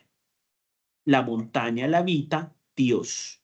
Vayan a cualquier cultura, la montaña la habita Dios. Moisés se va al monte en el Sinaí y proclama los mandamientos. Jesús sube a la montaña, a la montaña y desde ahí dice las bienaventuranzas. María, con el mismísimo Hijo de Dios en su matriz, sube la montaña y en la punta de la montaña se encuentra con una mujer mayor que ella, también en embarazo. Yo creo que esos textos nos tienen que decir algo. O sea, hay que detenerse y mirarlos como con más juicio, me parece a mí. Yo no sé usted cómo lo ve, pero a mí me parece que hay que leerlos con más juicio. O sea, mire toda la cantidad de información que hay en 2 versos, ¿no? Y le escuché alguna vez a Carmiña Navia, la gran teóloga colombiana y caleña, que Carmiña Navia dice, solo una mente enferma se atrevería a pensar que el movimiento de esos vientres de María y de Isabel son movimientos independientes de la misma madre que los posee, dice ella, ¿no? Resulta que no. O sea, esos vientres que se mueven porque las madres están vivas, ¿no? Y hay unos elementos de orden biológico que sería también interesante ingresarlos. O sea, si la madre está viva, el niño está vivo, es que ese niño forma parte del cuerpo de la madre de la misma manera en que forma parte el corazón, de la misma manera en que forma parte el hígado. Tan es así que si ese niño sale de la madre, el niño se muere. Y tan es así que hasta la misma madre queda en peligro de poderse morir, ¿sí? Entonces, no es solamente los vientres los que se mueven, son las mismísimas vidas de las madres que en la punta de la montaña se encuentran y lo único que se le ocurre decir a ella es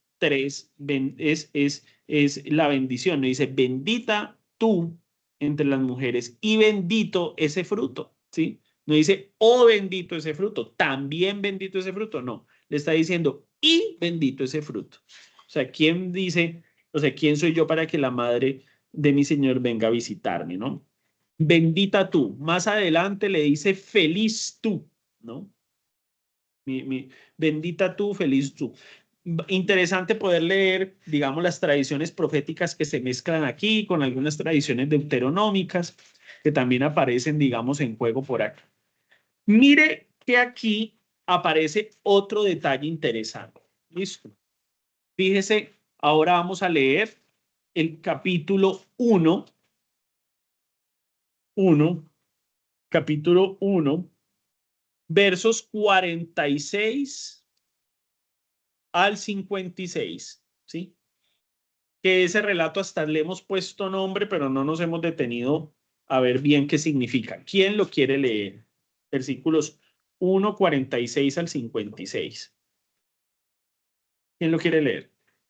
Y dijo María, engrandece mi alma al Señor, y mi espíritu se alegra en Dios mi Salvador, porque ha puesto los ojos en la humildad de su esclava.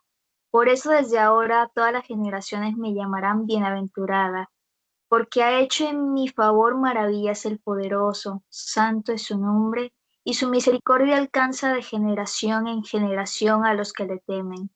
Desplegó la fuerza de su brazo, dispersó a los que son soberbios en su propio corazón, derribó a los potentados de sus tronos y exaltó a los humildes, a los hambrientos colmó de bienes y despidió a los ricos sin nada. Acogió a Israel su siervo, acordándose de la misericordia, como había anunciado a nuestros padres, en favor de Abraham y de su linaje por los siglos. María permaneció con ella unos 3 meses y se volvió a su casa. ¿Qué acabaste ahí de leer, compañera? ¿Eso qué es? Magnífica. Le hemos llamado tradicionalmente el Magnificat. El Magnificat. Y sería propiamente un cántico que entona María. Es un poema que dice María de Nazaret. Pero mire qué tristeza que cuando hemos leído ese cántico, lo hemos leído completamente desconectado del contexto anterior. Dígame, por favor, ahí ustedes rápidamente, o sea, díganme el contexto de María en el momento en que enuncia ese cántico. ¿Ella cómo estaba? ¿Dónde estaba? O sea, con gozo, ¿ah? con gozo en su corazón. No, pero me refiero al contexto situacional, o sea, no desconectemos el cántico de María. O sea, el cántico de María, ¿ella dónde lo entonó? ¿Dónde se encontraba? La montaña con el... Ella se encontraba en la casa de Isabel. María está en casa de Isabel. Exacto. Ella entona el cántico en la casa de Isabel y lo entona en respuesta a lo que Isabel le dice. Isabel le dice, bendita tú entre las mujeres, bendito el fruto de tu vientre. ¿A qué viene la madre de mi Señor que venga a visitarme? Dichosa tú que has creído, porque la criatura saltó de alegría en mi vientre, porque lo que ha dicho el Señor se cumplirá. Y la respuesta de María es decir, sí, o sea, lo que dice el Señor se cumplirá, porque mi alma proclama la grandeza del Señor. Mire tan linda la oración. O sea, es que lastimosamente la oración la hemos desprovisto de contexto. Esta es una oración de una madre que tiene 15 años y tiene unos meses de embarazo. ¿Sí? Miren lo que nos hemos perdido. O sea, es una mujer muy joven con unos meses de embarazo que escaló una montaña, que en la punta de la montaña se encuentra con Isabel. O sea, es el encuentro de la mujer joven con la mujer adulta. Y la mujer adulta bendiciendo a la mujer joven y la mujer joven bendiciendo no a la mujer adulta, sino bendiciendo a la nación entera.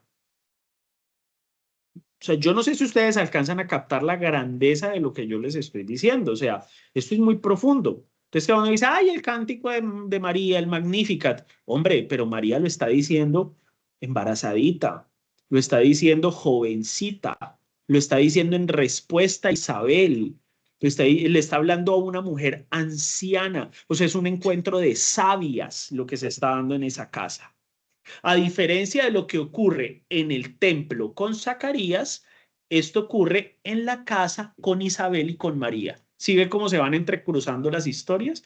Entonces la casa se corresponde al templo.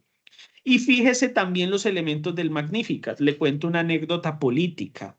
Hubo un gobierno en Francia en la primera mitad del siglo XX, yo no sé si ustedes sabían esto, que prohibió la lectura del Magnificat. Hubo un gobierno en Francia que prohibió la lectura del Magnificat y dijo, y si van a leer el Magnificat, léanlo en latín, así decía. ¿Por qué? Porque este gobernante era un presidente que tuvo Francia en la primera mitad del siglo XX que decía que le daba miedo que la gente católica y la gente pues cristiana rezara el Magnificat porque el Magnificat era una bomba de tiempo, así decía él. O sea, tanta gente rezando el Magnificat, pues lo único que va a generar esto es una desobediencia política. ¿Qué opinan de lo que decía este presidente? Tenaz. ¿Y nosotros qué hacemos? Cogemos el lenguaje cristiano y decimos, ay, tan linda María, las cosas que dice. Pero ¿qué está diciendo? Es que mire lo que está diciendo. Está diciendo que el poderoso ha hecho cosas grandes por mí porque yo soy una esclava. ¿Por qué soy una esclava? Pues estoy triste, estoy conturbada, me siento sola, pero ya no estoy sola, ya estoy o sea, estoy con la mujer adulta, un encuentro de sabias, o sea, no estoy sola, estamos las dos, o sea, dos embarazos imposibles se encontraron en dos mujeres sabias en la punta de la montaña en una casa, ¿no? Y le está diciendo, el brazo de Dios interviene con fuerza, desbarata los planes de los arrogantes, derriba el trono de los poderosos y exalta a los pobres y a los hambrientos los colma de bienes y a los ricos los despide vacíos. Mire lo que está diciendo el Salmo. O sea, y después dicen, ay no, separemos política de religión. Pues yo no sé, a mí me parece el texto absolutamente político. Claro. Absolutamente político. O sea, el que diga eso no es político, entonces no sabe de qué está hablando. Sí, es absolutamente político. ¿O de dónde viene esto? Porque esa es la otra tristeza que a mí me da, que la exégesis científica se pone a decir, ah, pero es que María, este dato no es histórico. Es un dato que el Evangelio de Lucas construyó a partir de la cohesión entre algunos pasajes de Samuel y también el Salmo 25 con el Salmo 113, con el Salmo 111, con el Salmo 103, con el Salmo 89, con el Salmo 107, con algunos pasajes de Job, unas profecías del Deutero Isaías. Sí, es cierto, sí, es cierto. Pero si nos quedamos haciendo solo esa lectura, nos vamos a quedar perdidos porque nos vamos a quedar sin la poesía. Y si nos quedamos sin la poesía, no vamos a tener la oportunidad de cambiar el mundo. Entonces, si uno se queda con el detalle científico sin la profundidad, es como lanzar el ave a volar sin ni siquiera poderlo hacer. Es como coger el ave muerta y tirarla que huele. Pues, ¿qué hace el ave? Pues coge y se va al precipicio y se mata. Pero si el ave está viva, pues yo cojo, la lanzo y el ave lanza y echa vuelo. Eso es lo que hay que hacer con los relatos, más que decir que si existió o no existió, que si ocurrió o no ocurrió, que si hay un maridaje de tradiciones. Obviamente las hay y muy lindo dedicarles tiempo, pero me parecería más bello recuperar el texto tal y como lo tenemos. Mire que el texto es poderoso, el texto es muy fuerte, es bastante fuerte. Liberador. ¿Sí? Es bastante liberador. Bueno, liberador.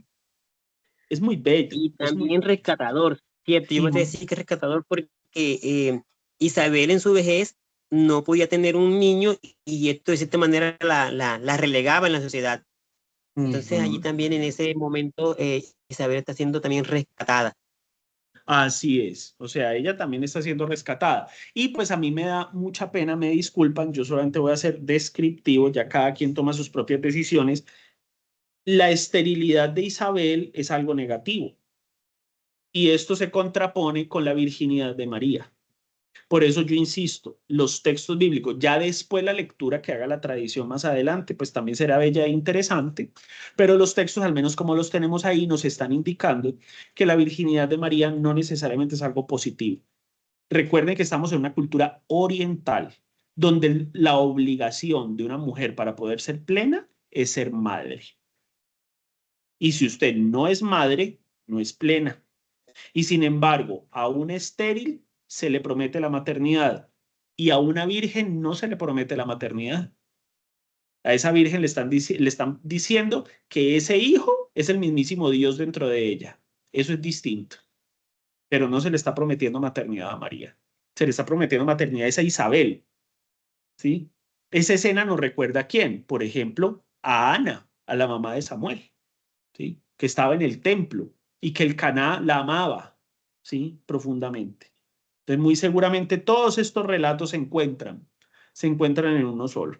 A ver, ya se nos agotó el tiempo. Fíjese en los versos 57 al 66. Ahí aparece que Isabel se le dio el tiempo y tuvo a Juancito. Juancito aparece en escena y apenas aparece en escena, bla, bla, bla, bla, bla. Zacarías empieza a hablar, ¿no? Y dice, este niño, pues definitivamente la mano de Dios nos acompaña. O sea que en el relato de 56, 7 al 66 tenemos el relato del nacimiento de Juan, ¿sí? Tenemos el relato del nacimiento de Juan. Frente al nacimiento de Juan, ¿qué hace Zacarías? ¿Qué hace Zacarías? Pues con el cántico también Con él, el bendito al cántico. Señor. Miren, tan lindos los textos. Hombre, estos textos están hechos con mucha inteligencia. Mire, aparece el cántico, pero en este caso no es de María, es de Zacarías. O sea, María e Isabel se encuentran y María levanta un cántico. O sea, es una forma de aceptación mutua de dos mujeres sabias. En este caso, a Zacarías se le suelta la lengua y empieza a cantar. ¿A cantar por qué? Porque nació Juan, ¿sí? Y aparece otro texto, ¿no? O sea, Zacarías, su padre lleno del Espíritu, profetizó, y aquí aparece así como a María le hemos dicho que su cántico es el Magnificat, por la primera palabra. Aquí le decimos el Benedictus, ¿no? O sea, bendito es el Señor Dios de Israel, y mire los elementos políticos que también hay en juego, porque ha venido a liberar a su pueblo, suscitándonos una fuerza salvadora en la casa de David, su siervo. Él lo había predicho desde antiguo por boca de sus santos profetas, que nos salvaría de nuestros enemigos y de la mano de todos los que nos odian, manteniéndonos leal a nuestros padres y teniendo presente su santa alianza. ¿Qué es su santa alianza? Habernos liberado de la esclavitud en Egipto. La promesa que hizo nuestro padre Abraham de concedernos que, libres del temor y arrancado de la mano de nuestros enemigos, le sirvamos con santidad y rectitud en su presencia todos nuestros días. Y a ti, niño, te llamarán profeta del Altísimo, porque irás delante del Señor a preparar sus caminos. Mire tan lindo, o sea, cómo las frases del papá avisoran lo que ese niño va a hacer. Bueno, lo mismo pasó con María en su cántico. Las frases de la mamá avisoran lo que va a hacer Jesús. O sea, el Magnificat, ¿qué es? Es el proyecto de vida de Jesús. Avisora lo que va a hacer Jesús. O sea que en María, además de ser una mujer sabia, es una profeta. Yo no sé por qué a María le hemos quitado tantas cosas. Yo por ahí vi un libro de espiritualidad que llama el silencio de María. ¿Cuál silencio? O sea, ese vicio que nosotros tenemos de callar a las mujeres. ¿Cuál silencio de María? Entonces por ahí yo le escuché una vez a una teóloga española que decía, hay unos apóstoles que nunca hablaron. Y María, mire toda la cantidad de palabras que dice en este evangelio y decimos que el silencio de María, ningún silencio, ningún silencio. Entonces el cántico de Zacarías se eleva porque nos está dando el proyecto de Juan, y el cántico de María se eleva porque nos dice el proyecto de vida de Jesús. Ahorita rápidamente se nos acabó el tiempo. El capítulo 2 nos presenta del verso, les voy a poner solamente la estructura, los quería persuadir en la lectura paralela, nos presenta el nacimiento de Jesús. ¿Sí? Mire cómo se va dando. Por un lado el nacimiento de Juan, por otro lado el nacimiento de Jesús, por otro lado el cántico de Zacarías, por otro lado el cántico de María. Ahora, Después en los versos 21 al 40, pues más que pues nos presenta ya la relación de Jesús en el templo, ¿sí? Combinar, nos presenta del 21 al 40, nos presenta a Jesús su circuncisión y presentación en el templo, y luego se conserva la presentación en el templo del 41 al 52, ¿sí? Jesús en el templo. Este detalle es interesante, o sea, pues obviamente pues le quieren dar cumplimiento a las leyes de Moisés, pues van a presentar su ofrenda, y no solamente la ofrenda, pues María pues está recién desempacadita de su embarazo, apenas normal que presente al niño, pero la verdad es que cuando ustedes leen el texto, pues el texto está hablando, pues no solamente del cumplimiento que le dan a la ley, sino de cómo lo que está ocurriendo ahí es precisamente el acontecer de Dios en Jesús de Nazaret, ¿no? Mire que inclusive los mismos personajes que van interviniendo van dando razón de ello. Mire, el anciano Simeón lo levanta en brazos y le dice que ahí está la promesa de Israel, y más adelante aparece la profecía de Ana, ¿no? Ana se le acerca y le dice que ese niño es la liberación de Israel. Y fíjese que después, ya más adelante, es como si la película se adelantara en el tiempo. Aparece ya Jesús un poco más grandecito, dice que con 12 años, es la propia edad de la adultez judía, donde empieza ya, digamos, el niño a tener muchísima más conciencia de su judaísmo, y aparece hablando con los fariseos en el templo, y aparece también, pues, digamos, María y Jesús y José intentando entender, pues, por qué su hijo se porta así. Y pues ya desde el inicio, pues Jesús diciéndole, a ver, pues pórtense serios, porque pues yo no soy cualquiera, o sea, yo estoy acá precisamente en la casa de mi padre y tengo unas tareas que cumplir. Y María se guarda sus cosas en el corazón, lo que les he dicho, esa imagen de guardarse las cosas en el corazón, dice en el interior, cardía en griego, o sea, se las guarda hacia adentro, hacia su interioridad en silencio. Eso es una imagen que proviene precisamente del libro de los Proverbios. Entonces, mire qué curioso, el relato nos muestra a María como profeta, nos muestra a María como sabia, pero nuestras imágenes nos llevaron solamente a bendecir la virginidad como si fuera el único valor que ella tiene aquí en el texto. Inclusive, como dijo un niño, nunca me voy a olvidar de ese niño, María alpinista, o sea, María la que sube la montaña y se encuentra con otras mujeres que precisamente están dándole cumplimiento a unos proyectos de vida. Y se dan cuenta, pues en últimas, que la gran idea principal del texto es que Jesús es Dios. Esa es la gran idea principal. O sea, mostrar, así como en Mateo, es decir, que Jesús es el Mesías y que Jesús es el nuevo Moisés, pues aquí tenemos que Jesús es Dios. Un 30 segunditos para decirles que después sigue el capítulo 3, que es la predicación de Juan el Bautista, y fíjese que en el verso 23 al 38 del capítulo 3 aparece la genealogía. Sí, la genealogía. Es una genealogía muy distinta a la de Mateo. Mateo la pone al inicio del Evangelio. Fíjese que Lucas, la genealogía, él hace su propia interpretación de los antepasados de Jesús, pero llama algo la atención. Solamente para terminar, porque yo les dije que el Evangelio de Lucas se preocupaba por demostrar la divinidad de Jesús, ¿sí? Y pues aquí queda comprobado. Así como la genealogía de Mateo encumbra a Jesús a su mesianidad, la genealogía de Lucas encumbra a Jesús más allá de su mesianidad. Verso 38 dice que Jesús viene de todos estos personajes que aparecen acá, y mire cómo se encumbra hasta el Génesis. Dice que Jesús viene de Set, viene de Adán, y finaliza diciendo que viene de Dios.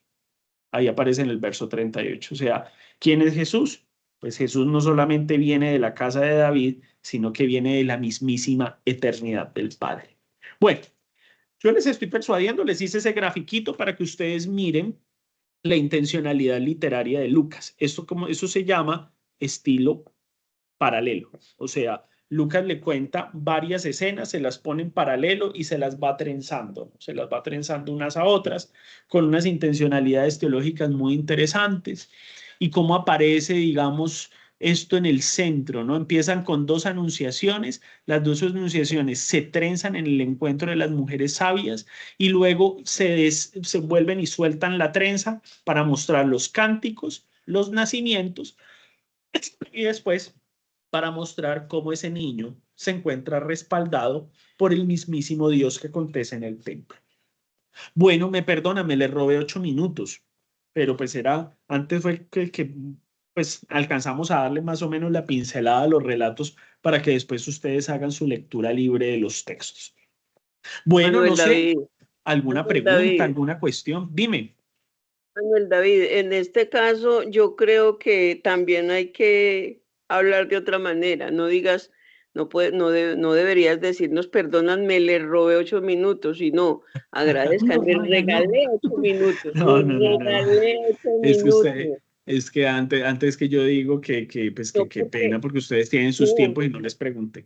pero escucha, es que mira, todo esto no queda como ávido de algo más. Por lo que así mismo lo viví hace 8 días, así mismo lo siento ahora. Miraré esto que hemos pasado tantísimas veces en nuestro caminar por la Biblia. ¿Cuántas veces cada uno de nosotros hemos pasado por estos textos?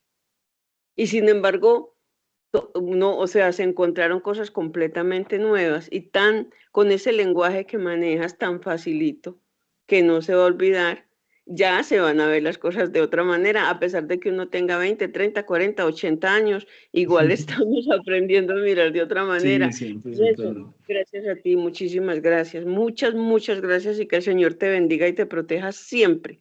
Gracias, Y Magdalena, por tus lindas palabras. Y obviamente que nos quedan muchas cosas que decir. Por ejemplo, no Manuel, yo miramos diría este asunto del solamente, pesebre, si había burro y buey, dónde nació Jesús, pero quedará pendiente, ¿no? Porque ya el mismo relato pues nos dice que Jesús en un pesebre no nació específicamente, ¿no?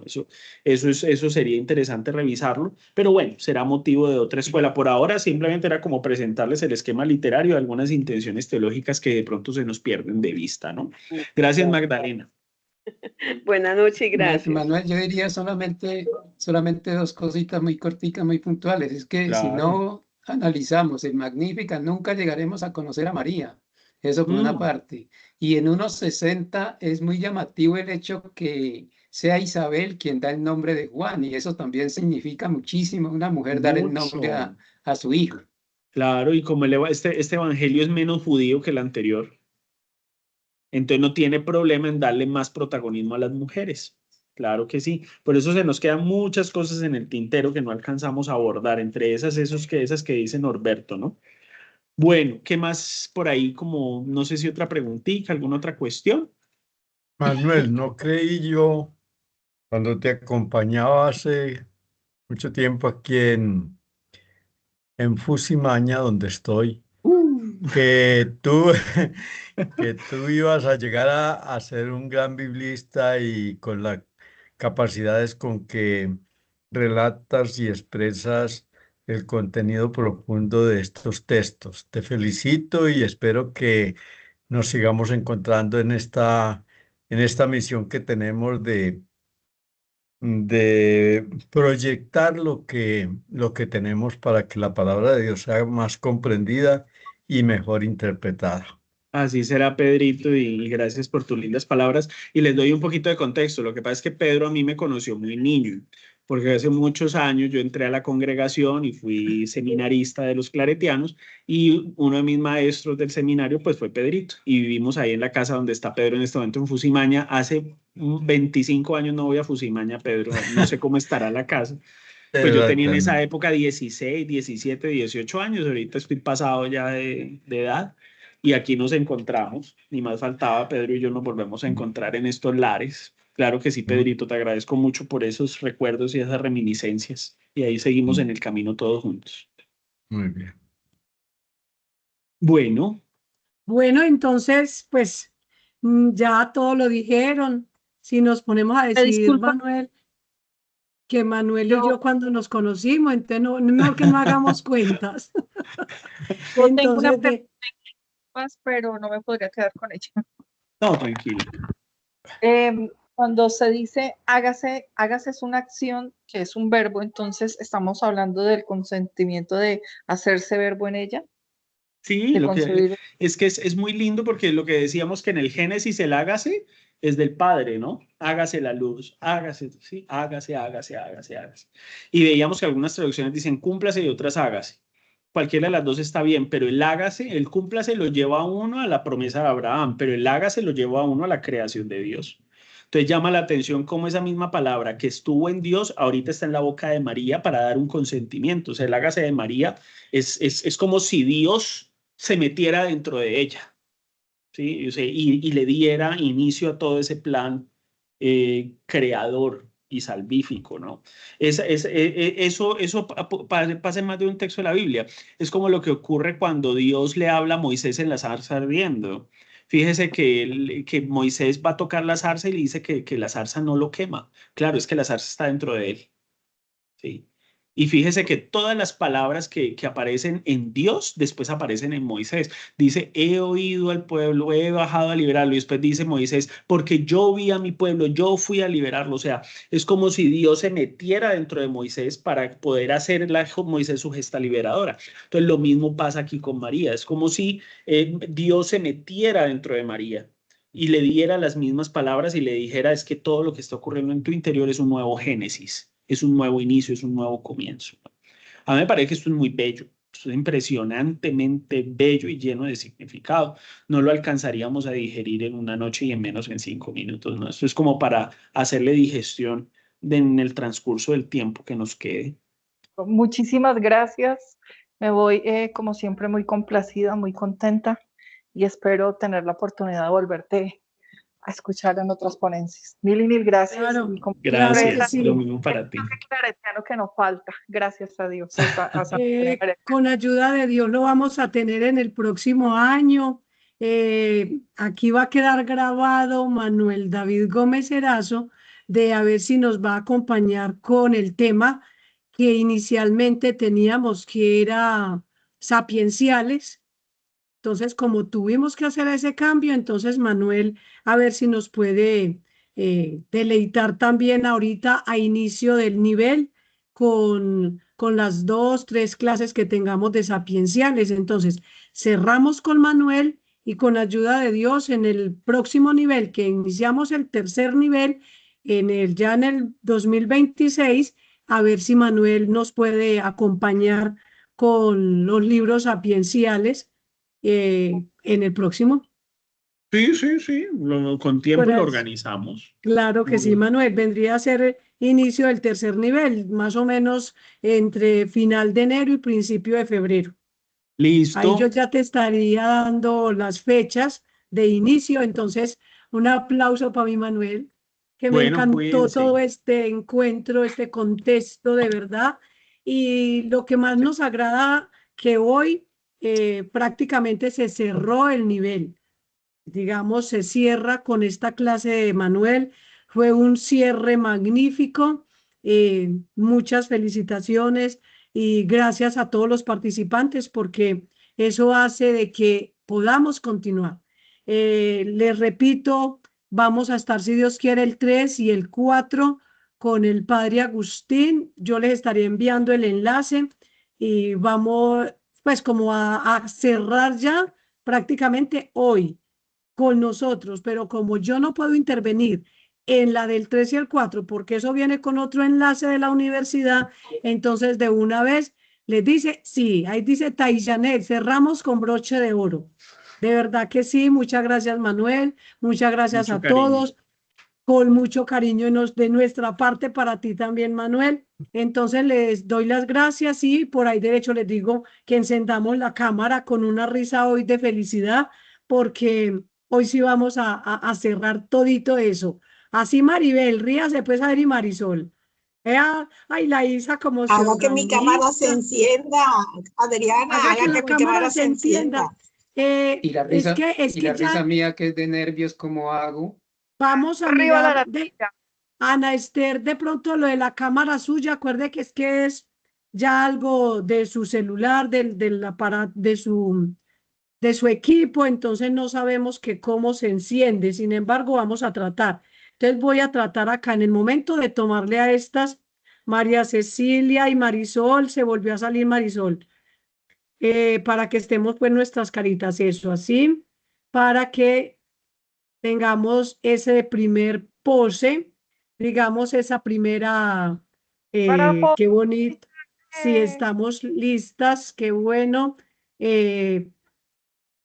Listas y eso, listos. ya estamos listos, pero entonces yo voy igual a estar pendientes también, muy bien toditos, voy a pasar a la otra página, exacto, para que quedemos toditos. Ahí a Nancy y a Araceli y a Luis Enrique que no los había visto, Selmira, y esta última ya con Carlos Arturo, gusto en verte, qué rico, Sonia, bienvenida.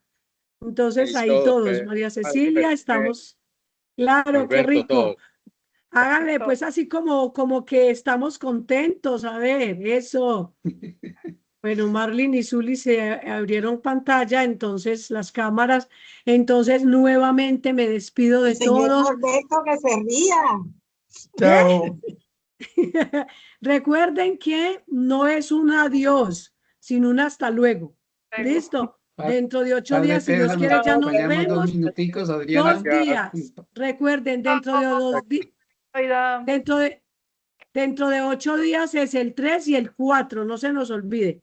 Manuel, bienvenido, si podés también estar con nosotros en ese día con el padre Agustín. Ahí escribió Albeiro Arroyave, no le logré leer qué decía. Albeiro, ¿qué pasó con tu conectividad para que saludaras a Manuel? Bueno, entonces no sé qué le pasó. Entonces, feliz noche. Que Dios me los acompañe.